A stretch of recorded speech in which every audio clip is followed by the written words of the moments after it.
നമസ്കാരം. പ്രവാസി മലയാളിയിലേക്ക് സ്വാഗതം.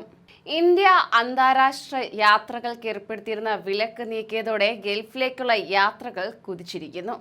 ഇതുമാത്രമല്ല, കൊറോണ വ്യാപനത്തെ തുടർന്ന് കഴിഞ്ഞ 2.5 വർഷം നിർത്തിവെച്ചിരുന്ന സൗദിയിലെ ഉംറ യാത്രകളും പുനരാരംഭിച്ചിരിക്കുന്നു. അങ്ങനെ യാത്രക്കാർക്ക് കൂടുതൽ അവസരങ്ങൾ ഒരുക്കി കൂടുതൽ യാത്രക്കാരെ വരവേൽക്കുകയാണ് സൗദി അറേബ്യ. എന്നാൽ അവിടേക്ക് യാത്ര തിരിക്കുന്നതിന് മുൻപായി തന്നെ ഈ കാര്യങ്ങൾ അറിഞ്ഞിരിക്കണം. കോവിഡ് മഹാമാരിയുടെ ഭീഷണി ഒഴിഞ്ഞിരിക്കുകയാണ്. ഈ സാഹചര്യത്തിൽ ഉംറ തീർത്ഥാടകരുടെ എണ്ണവും വർദ്ധിച്ചിട്ടുണ്ട്. റമദാനിലെ ഉംറ ഒരു ഹജ്ജിന്റെ പ്രതിഫലം നൽകുമെന്നാണ് പ്രവാചക മൊഴി പറയുന്നത്. അതിനാൽ തന്നെ റമദാൻ കാലത്ത് അഭൂതപൂർവമായ തിരക്കാണ് സ്വാഭാവികമായും ഇവിടേക്ക് അനുഭവപ്പെടുക. അതോടൊപ്പം തന്നെ സൗദി അറേബ്യ അംഗീകരിച്ച വാക്സിൻ സ്വീകരിച്ചവർക്ക് മാത്രമേ ഉംറയ്ക്ക് പോകാൻ സാധിക്കുകയുള്ളൂ. എന്നാൽ ഇപ്പോൾ സാഹചര്യങ്ങളെല്ലാം മാറിയിട്ടുണ്ട്. തീർത്ഥാടകരുടെ എണ്ണം വർദ്ധിച്ചതിന് പിന്നാലെ ഉംറ യാത്രാ ചെലവും ക്രമാതീതമായി ഉയർന്നിരിക്കുകയാണ്. മുൻപ് 60 തുടങ്ങി 65 ദിനാറിന് ബഹ്റൈനിൽ നിന്ന് റോഡ് മാർഗം ഉംറ തീർത്ഥാടനം നിർവഹിക്കാൻ സാധിച്ചിരുന്നു എങ്കിൽ തന്നെ ഇപ്പോൾ 180 ദിനാറോളം ചെലവ് വരും.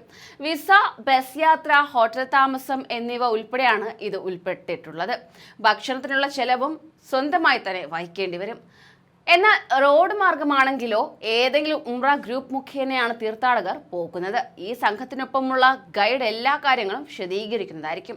വിമാനമാർഗം പോകുന്നവർക്ക് ഗ്രൂപ്പ് മുഖേനയോ സ്വന്തം നിലയ്ക്കോ പോകാവുന്നതാണ്. എന്നാൽ വിമാനമാർഗം പോകുന്നതിന് 500 ദിനാറോളം ചെലവ് വരുന്നതാണ്. റമദാൻ കഴിഞ്ഞ് 1 മാസം കൂടിയാണ് വിദേശികൾക്ക് ഉംറ സാധിക്കുക. തുടർന്ന് ഹജ്ജ് ഒരുക്കങ്ങളുടെ ഭാഗമായി വിദേശികളുടെ ഉംറ നിർത്തിവെക്കും. തീർത്ഥാടകരുടെ ബഹ്റൈനിലെ വിസയ്ക്കും പാസ്പോർട്ടിനും 6 മാസത്തിൽ കുറയാത്ത കാലാവധി ഉണ്ടായിരിക്കണം. കോവിഡ് വാക്സിൻ സ്വീകരിച്ചതിന്റെ മഞ്ഞ ബുക്ക് സൂക്ഷിച്ചിരിക്കണം. തീർത്ഥാടകർ മാസ്ക്, ഗ്ലൗസ് എന്നിവ ധരിച്ച് സ്വയം സുരക്ഷിതരാകുന്നതിനൊപ്പം തന്നെ മറ്റുള്ളവരുടെ സുരക്ഷയും ഉറപ്പുവരുത്തേണ്ടതാണ്. നേരത്തെ ഉംറ തീർത്ഥാടകർ സൗദിയുടെ തവക്കൽന, ഇഅ്തമന ആപ്പുകൾ ഡൗൺലോഡ് ചെയ്ത് രജിസ്റ്റർ ചെയ്യണമായിരുന്നു. ഇതിൽ അപ്പോയിന്റ്മെന്റ് ലഭിക്കുന്നതിനനുസരിച്ചാണ് ഉംറ നിർവഹിക്കാൻ കഴിഞ്ഞിരുന്നത്.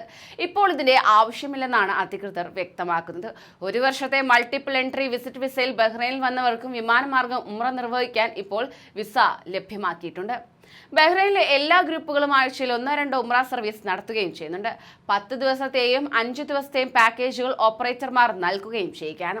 ചില സംഘങ്ങൾ ആദ്യം മക്കയിലെത്തി പിന്നീട് മദീനയിലേക്കും ചിലർ തിരിച്ചുമാണ് സർവീസ് നടത്തുക. ഉംറ നിർവഹിക്കാൻ ഇഹ്റാം വസ്ത്രം ധരിച്ചുകൊണ്ട് ഹറാമിലേക്ക് കടന്നു വരുന്നവർക്ക് സുരക്ഷാ ഉദ്യോഗസ്ഥർ എല്ലാ സൗകര്യങ്ങളും ചെയ്തു നൽകുന്നതായിരിക്കും. 45 വയസ്സിൽ താഴെയുള്ള സ്ത്രീകൾക്കൊപ്പം ഒരു മെഹ്റം ഉണ്ടായിരിക്കണം. അതേസമയം ഹജ്ജ് ചെയ്യാൻ ബഹ്റൈൻ അനുവദിച്ചിരിക്കുന്ന ക്വാട്ട സംബന്ധിച്ച് ഇനിയും മുന്നറിയിപ്പ് വന്നിട്ടില്ല. പെരുന്നാളിന് മുമ്പ് തന്നെ ഇത് വരുമെന്ന പ്രതീക്ഷയിലാണ് ഹജ്ജ് ഉംറ ഓപ്പറേറ്റർമാർ ഉള്ളത്. ഇതോടൊപ്പം തന്നെ ഹജ്ജിനായി എത്തുന്നവർക്ക് സംശയ നിവാരണത്തിനായി റോബോട്ടുകളെയും സ്ഥാപിച്ചിട്ടുണ്ട്.